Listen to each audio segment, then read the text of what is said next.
Hallchos Mechira, Chapter 19:1 is forbidden for a person to sell a colleague landed property or movable property concerning which there is a dispute or judgment pending until he notifies the purchaser. This law applies even if the seller is responsible for the property if it is expropriated from the purchaser.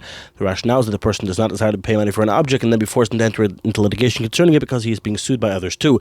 When a person sells landed property to a colleague and claims of ownership are filed by others after the purchaser acquires the property through one of the established modes of acquisition, but before he makes use of it, the purchaser may retract. There is no blemish greater than this. Before he has even made use of his purchase, claimants come and demand it. Therefore, the transaction should be nullified and the seller should return the money and enter into litigation with the claimant. If the purchaser made any use of it whatsoever, even if he merely threw down its property marker and joined it to his own adjacent property, he may not retract. Instead, he must enter into litigation with the claimants. If they are successful in expropriating from him in court, he may seek settlement from the seller, as is law with regard to all from whom property is expropriated. 3. Whenever a person sells land and property, a servant or other movable property, he is responsible for them. What is implied if a litigant expropriates the purchased article from the purchaser because of the seller, the purchaser may collect all the money he paid from the seller because the article was taken because of him. This law applies with regard to all sales, even if the purchaser does not explicitly make the stipulation but purchases the article without any qualification. Even if he purchases landed property by virtue of the transfer of a legal document and the seller's responsibility is not mentioned in the document, the seller is responsible for the property. The fact that his responsibility is not mentioned is considered to be a scribal error. 4.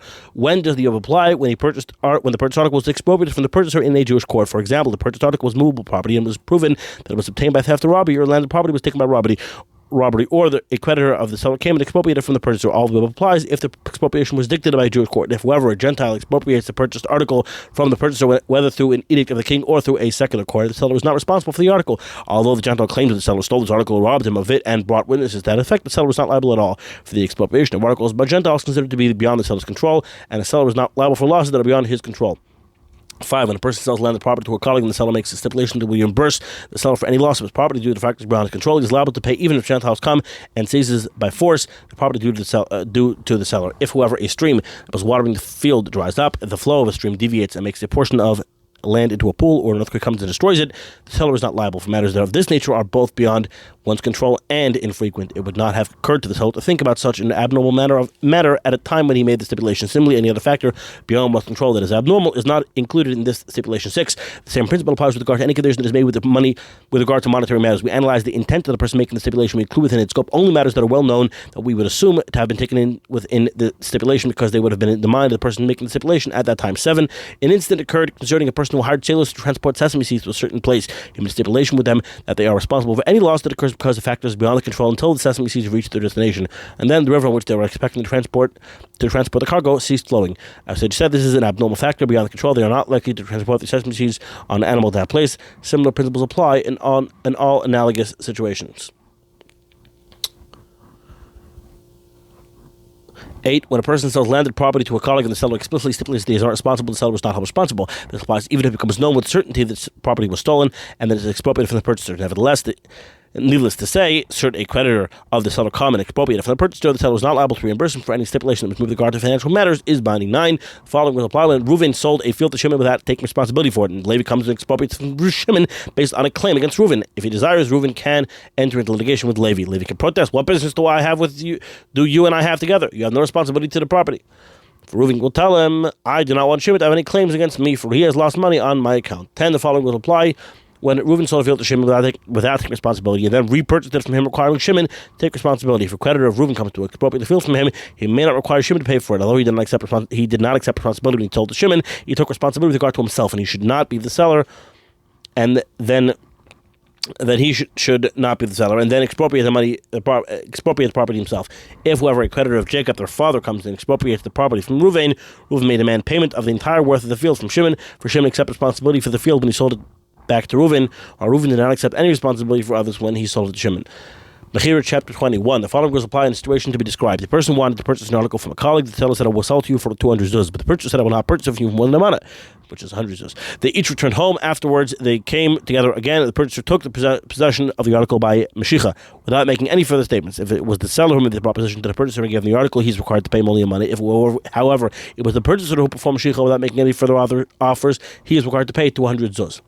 2. The following will apply when a person person purchases an article from one of 5 people, but he is unsure of the identity of the seller, and each of the 5 claims that he was the seller. The purchaser should place the money for the item among them and depart. The money should remain in custody until the false claimants admit that it is not theirs or Elijah comes. If the purchaser is pious, he should pay each one of the claimants to fulfill a moral and spiritual obligation. 3. Different will apply when a person purchased an article from one of 5 people, did not pay at the time, and denied taking the article by making a false oath, and then repented and wanted to make a restitution. If all 5 demanded payment from him, saying, I am the one from whom you denied taking the article, to whom you made a false oath, and he says, I do not know, he is obligated to pay each of them because he committed a transgression. 4. The seller's word is accepted when he says, I sold the article to this one, and I did not sell the article to this one. When does this apply? When the article that he is selling is in his possession. If whoever the article is no longer in his possession, his statements are given no more credence than those of one witness. And the laws applying to him with regard to this testimony are no different from those applying to other people, for he is no longer involved in the matter concerning which he testified. Therefore, if a seller took money from 2 people, one intentionally and one gave him money against the seller's will, and the seller does not know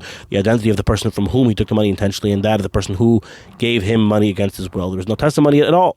Each of the persons must take an oath holding a sacred article as dictated by our sages, and then each of them receives half of the purchased article and half the money. This applies whether the article is in the hands of the seller or both of the claimants are holding it. 5. The principle when a person desires to expropriate property from a colleague, the burden of proof is upon him, is applied to all the following situations and other similar ones. The purchaser claims you sold the article to me, and the seller claims that he did not. The seller claims that he sold an article to the purchaser, and the purchaser did not pay it. The purchaser claims that he paid the money but did not perform shicha. The purchaser claims that he performed shicha without seeing a particular blemish, and the seller claims to have appraised him of it beforehand. Or one of them claimed that the transaction had been made conditional on a stipulation, and the other denied that. 6. In all above instances, if a plaintiff does not prove his claim, the defendant who denies the claim supports his own claim with a shvus hesed. If he admits the portion of the plaintiff's claim, or the plaintiff's claim is supported by one witness, the defendant must take an oath as mandated by scriptural law, as applies with regard to all other claims. 7. The following was applied when a person tells the storekeeper, give me a dinar's worth of produce, and the storekeeper gives it to him, and the produce is placed in the public domain. If the storekeeper demands payment of the dinar, the purchaser replies, I paid the money and put it in your pocket. The purchaser is required to take an oath as ordained by our sages holding a sacred object. Afterwards, he can take the produce. The rationale is that the produce has already left the domain of the seller and was placed in the domain of the public domain. If the produce was in the domain of the purchaser, he would be required to take only shvus hesed, and then he would be free of responsibility. If the produce was in the domain of the storekeeper, the storekeeper would be required to take a shvus hesed, and the produce would remain his. 8. Different was applied. The purchaser gives a dinar to a storekeeper to take produce that has been placed down in the public domain. If the storekeeper says, the dinar that you just gave to me is payment of the produce I previously gave you, and that you took to your home, I never sold you this produce that is now placed in the public domain, the storekeeper must take an oath to support his claim while holding a sacred object. The produce is then returned to the storekeeper, for he never admitted selling it to the purchaser. If the produce was located in the store, all that he required of him was shvus hesed, as explained in the previous halacha 9. Similar was applied when a person gives a dinar to a money changer to take coins when the coins are piled in the public domain. If the money changer admits to having sold the coins that he has not taken the dinar, the purchaser must support his claim, taking an oath while holding a sacred object. He may then take the coins. If whoever the money changer does not admit to having sold coins to the purchaser, even though he admits taking a dinar for the purchaser at this time, for he claims dinar is payment for coins the purchaser already took home, the money changer must support his claim by taking an oath while holding a sacred object. The coins are then returned to the store. 10. The following laws apply when a person exchanges a cow and a donkey, and a cow bears a calf, or one sells a maidservant and she gives birth. The seller claims she gave birth before I sold. The purchaser claims she gave birth after I purchased her. The purchaser must bring proof of his claim and to be granted possession. This ruling applies even if the seller says, I do not know when she gave birth. Indeed, even if the cow is located in a swamp and the maidservant in a corner of the public domain, they are considered to be in the possession of the seller until the purchaser brings proof of his claim. If the purchaser does not bring proof of his claim, the seller must take an oath while holding a sacred object to support his claim. This applies with regard to the offspring of a cow, with regard to the maidservant of the offspring of a maidservant. By contrast, he is required to take only shvus hesed, for an oath associated with the sacred object is never taken with regard to servants or landed property, as explained in Lucas 11. If one says, I do not know when the offspring is born, and the other also does not know, and the offspring is located in the domain does not belong to either of them, should be divided. If one says the offspring is born in my domain, the others remain silent, the one who makes the claim is rewarded the offspring. 12. The following is applied when a dispute arises regarding a seller who owns 2 servants, one an adult and one a minor, or 2 fields, one large, one small. The purchaser claims I purchased the greater one, while the seller claims he purchased the smaller one. The burden of proof lies with the purchaser. If he does not substantiate his claim, the seller should take his shvus hesed that it was on the small one that he sold, and he is allowed to keep the large one. 13. If the purchaser says, I purchased the greater one, the seller remains silent. The purchaser is awarded the greater one. If the seller says, I do not know, the burden of proof lies on the purchaser. If he does not substantiate his claim, the seller should take his shvus hesed that he does not know which article was purchased, and the purchaser is awarded only the smaller one. 14. Whenever a doubt of responsibility for an article arises, the burden of proof lies with the person in whose domain the doubt arises. What is is implied. A person exchanges a cow for a donkey, and the owner of the donkey performs Mashiach on the cow. Before the owner of the cow can perform Mashiach on the donkey dies. The burden of proof is on the owner of the donkey to verify the donkey was alive at the time Mashiach was performed on the cow. The same principle applies in all analogous situation. 15. The following laws apply when a person sold an animal to a purchaser before its slaughter. When a butcher sold an animal to a purchaser before slaughter it was slaughtered, and afterwards the needle was discovered in the animal's second stomach that had pierced it from side to side. If a drop of blood is found, then it is clear that it became treif before slaughter. If a scab had been formed over the wound, it is clear that it became treif 3 days before slaughter. If a scab has not formed over the wound, there is a lack of clarity concerning the matter, and the butcher must prove that his qualifying factor arose before the purchase. This decision is rendered because the cow was in his possession when that arose. If he cannot bring proof to this effect, he must pay the money due to the seller as explained above. מכירה, chapter 21. 1. The following was applied when a person transfers a non-specific entity to a colleague if the species being sold is known, even through its measure, its weight, and its number are not known. This transaction is binding if the species is not known. The transaction is not binding. 2. What is implied? A person tells a colleague, "I'm selling you this heap of wheat for this amount. I'm selling you this cellar of wine for this amount, or I'm selling you this bag of figs for this amount." The sale is binding even though the measure of the grain heap, the weight of the figs, and the number of containers of wine is unknown. These principles apply even if the quantity is greater or less than the estimation of the seller or the purchaser. The laws will not apply, and the purchase price compared to the market price as explained. 3. If whoever a person tells a colleague, "I will sell you whatever this house contains for this amount, whatever this chest contains, or whatever this sack contains for this amount," the purchaser agrees and performs Mashiach, the transaction is not binding. If the purchaser does not make a binding commitment, since he does not know what the receptacle contains, whether straw or gold, this is no more than gambling. The same applies in all analogous situations. 4.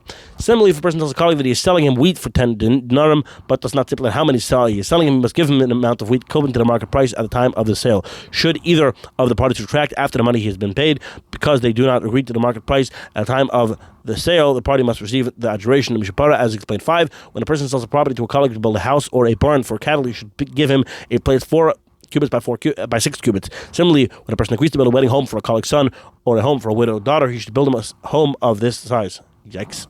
If he sells him property to build a large house, he should give him this base 8 cubits by 10 cubits. If he sells him a reception hall, he should give him a space 10 cubits by 10 cubits. A place for a garden of a courtyard is 12 cubits by 12 cubits. The height of the structure is half of its combined length and width.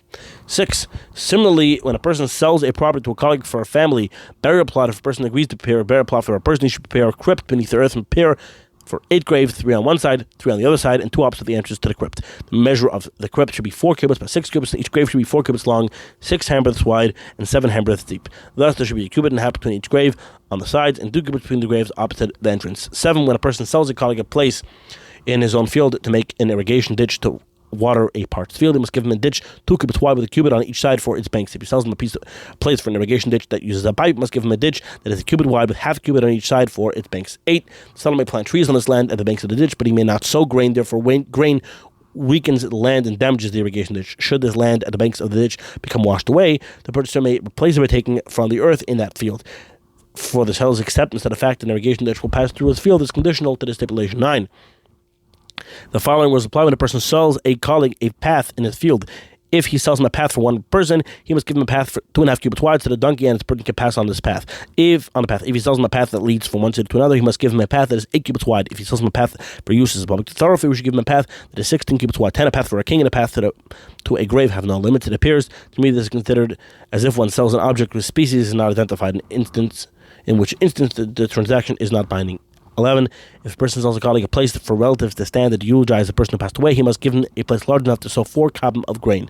12. When a person tells a colleague, "I am selling you a cistern and its walls," he must give him a wall 3 handbreadths wide. 13. The following was applied when a person sells a field to a colleague while defining the boundaries of the field draws one boundary line long and another short. If the field on the boundary line that he drew longer belongs to only one person, the purchaser does not acquire any more land on that side of the field than on the other side that he drew short. If the fields that belong to that side belong to 2 individuals, the purchaser acquires the land as separated by a diagonal.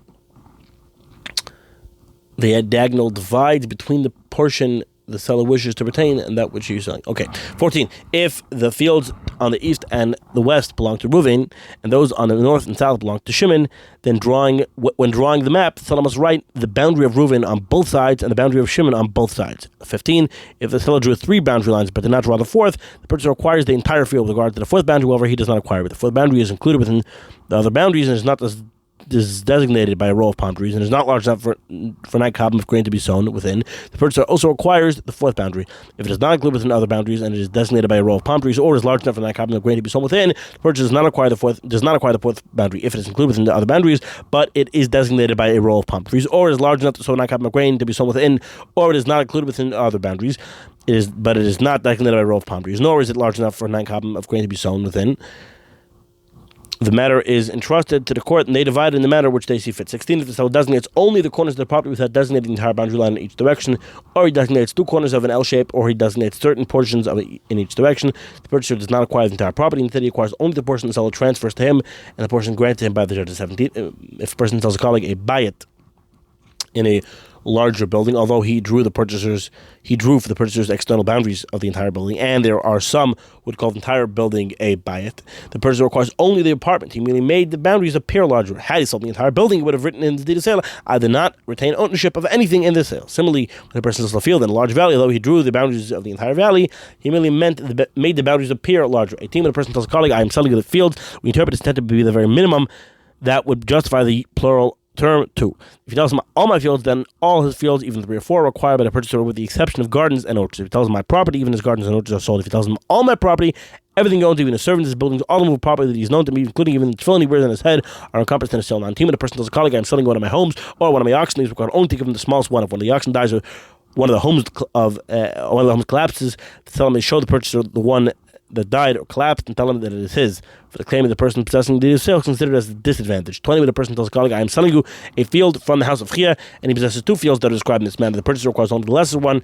Similar principles apply in non-analogous situation. 21. When the purchaser's claim is favored, the purchaser's claim is favored in the following situation. A person tells a colleague, I'm selling you Reuven's field. When the purchaser comes to make use of the field that is properly known by that name, the seller tells him this is not the field that was owned by Reuven. It is only called it by people, but it never belonged to him. This is the field that belonged to Reuven. He says, pointing to another field, I purchased it from him, and this is the field that I sold to you. The seller must prove his claim. If he does not prove it, the purchaser acquires the field that is properly known as belonging to Reuven. Similar principles apply in all analogous situations.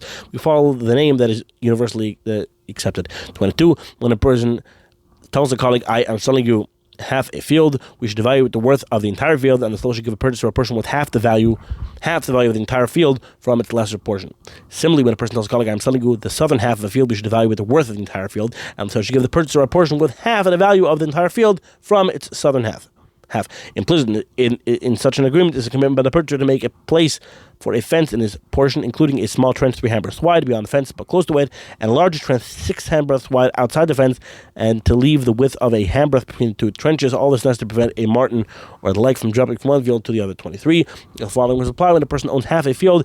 If he tells a colleague, I'm selling you the half of the field that I own, the purchaser acquires the entire half. If he tells him I'm selling you half of the field that I own, the purchaser acquires only 1/4.